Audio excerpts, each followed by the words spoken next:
今天做一个雪花酥，准备出去玩的时候带给朋友吃。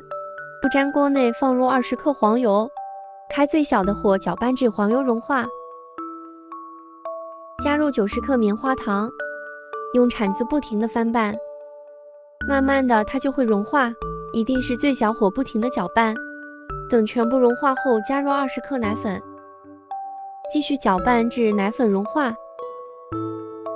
加入30克坚果、20克冻干草莓、50克饼干，用铲子不停地给它翻拌，让坚果和饼干全部包裹上棉花糖。戴上一个手套，直接抓起来，把平底锅底部的给它粘一下，再用手给它稍微扯一下，放入撒了奶粉的盘子内，用手给它按定型。今天做了3个口味的，抹茶味的就多加3克抹茶粉，同样给它拿出来定型。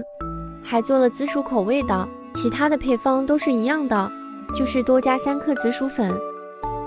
全部给它按定型后，表面撒一层奶粉，等凉透了再切。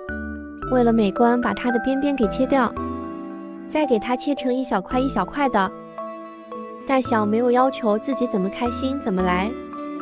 雪花酥的做法还是超级简单的，因为里边加了冻干草莓，它吃起来是那种酸酸甜甜的。我是打算出去玩的时候带给小伙伴吃，所以就把它装进小袋子里边，给它封口打包，这样就可以放好多天都不坏。有时间你也试试吧。